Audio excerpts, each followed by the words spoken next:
وهكذا هو الحال هنا بقصر المهدية بأضرار.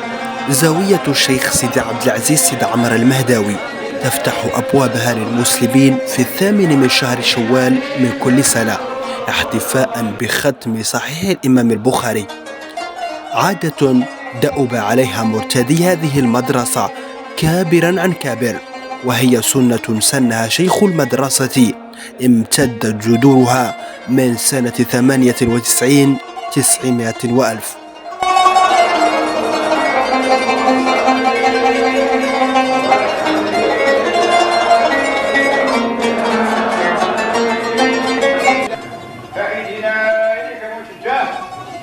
وبيدك الرخاء فاكلنا من الشتاء، يا من بيدك الرخاء والشتاء، اللهم احفظ لنا ولآبائنا وأجدادنا وأحبابنا وأشياخنا وأئمتنا وأمرائنا محمد بن الشيخ عبد العزيز الذي ينوب عن والده الشيخ سيدي عبد العزيز رحمه الله في احتفال هذا الختم العظيم، لا وهو ختم كتاب الإمام البخاري رحمه الله تعالى من كل سنة الذي دأب عليها شيخنا ووالدنا وولي نعمتنا رحمه الله تعالى.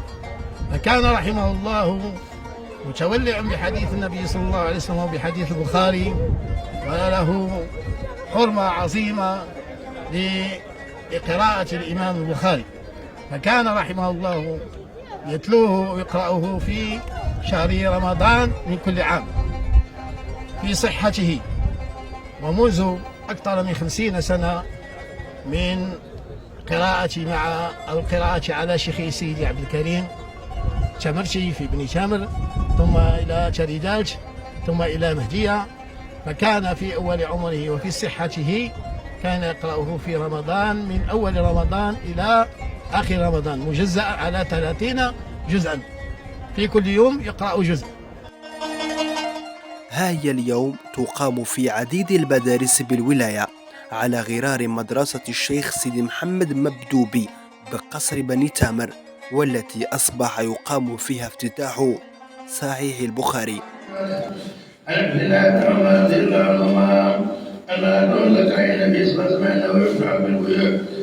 إننا في هذا اليوم المبارك، هذا الاحتفال البهيج، الاحتفال بختم صحيح الإمام البخاري الذي سنه شيخنا في هذا اليوم السعيد في كل سنة في 8 من شهر شوال، وكان يسرد صحيح البخاري خلال شهري رجب شعبان ورمضان، وأوصى بأن تكون هذه السنة وهذا العمل متواصل. انتقل إلى مهدية وأسس مدرسة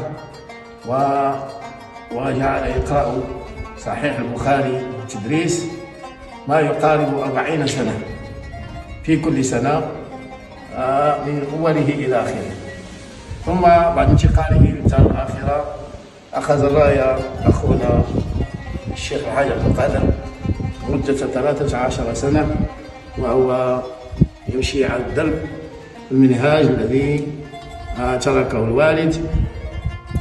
وبعد 13 سنة توفي رحمه الله، فأخذنا منه الراية ونحن على العهد مع الطريق الذي كان عليه الوالد. حدثنا محمد بن خذ عن عمارة بن القحطان عن أبي زرعة عن أبي هريرة رضي الله عنه قال النبي صلى الله عليه وسلم: كلمتان حبيبتان إلى الرحمن خفيفتان على اللسان ثقيلتان في الميزان سبحان الله وبحمده سبحان الله العظيم سبحان الله وبحمده سبحان الله العظيم. والشيخ سيد الحاج محمد ابن الشيخ سيد عبد العزيز رحمة الله عليه، وهو الخليفة لأخيه وأبيه على سرد أحاديث المصطفى صلى الله عليه وسلم للإمام البخاري في هذه الزاوية العامرة. النبي صلى الله عليه وسلم: تلك كلمة من الحق قبول الجن ويقررها في أذن وليه كقرقر الدجاج.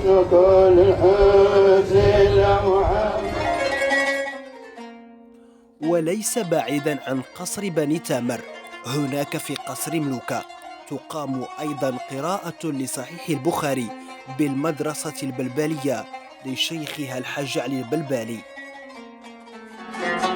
ضرب ثمرتها للبائع الممر المستقر حتى يقع، وكذلك رب العالية. شيخنا رحمه الله الذي نحن اليوم نعيش في بحبوحة ساحته كان من أولئك الخلف الذين وصلوا رحم العلم، الذين وصلوا الخلف بالسلف، حيث أنه رحمه الله ومنذ أن اشتد عوده تعلق بقراءة صحيح البخاري وحافظ على ختمه كل سنة، وأقام له حفلا عظيما كان يصرف فيه ما عنده، يعني كان يصرف فيه من حر ماله ومما أعطاه الله تبارك وتعالى، ولا يدخر في ذلك شيئا. كل ذلك من أجل أن يعرف الناس قيمة سنة رسول الله صلى الله عليه وسلم. ومن أعماله الجليلة رحمه الله أنه أجاز طلبته ليواصلوا المسيرة من بعده، حيث أنه في سنة 1999 أجازنا رحمه الله بسند صحيح البخاري الذي أجازه به أشياخه. كنا معه في المدينة المنورة وطلبنا منه السند مع ابنه الكبير سيدي الحاج عبد القادر رحمه الله، الذي واصله وكذلك المسيرة من بعده. ثم بعد رجوعه من حج بيت الله الحرام كتب لنا الإجازة وسلمها لنا رحمه الله. ثم بعد وفاته الحمد لله يعني تواصلت مسيرة ختم صحيح البخاري، حيث أنه أصبح اليوم يختم في مهدية ويختم في بني تامر ويختم في ملوكة، وهذا من بركة العلم ومن بركة اهتمامه رحمه الله الذي كان يعني ذا هيبة وذا وقار، يعني وهذا يدل دلالة واضحة على تلك الهيبة التي كانت حاضرة في قلب شيخنا وفي مسيرته. صحيح أن البخاري ليس هو مقصور على مهدية، وليس هو مقصور على ملوكة، ويختم في كثير من الأماكن ويقرأ في كثير من الأماكن، لكن الاعتناء بختمه كل سنة يعني تقريبا يعني لم يكن إلا يعني في أماكن محدودة، منها شيخنا رحمه الله الذي لم يتركه سفرا ولا حضرا ولا مرضا ولا إلى أن وافته المنية رحمه الله تعالى، فجزاه الله عنا خير الجزاء وجعل هذا العمل في ميزان حسناته إلى يوم القيامة. رجل سأل رسول الله صلى الله عليه وسلم أي لم يتنه المرض عن مواصلة تلاوة وقراءة صحيح الإمام البخاري خلال رحلته العلاجية بولاية مستغانم. باب كفران العشير وكفر بعد كفر فيه عن أبي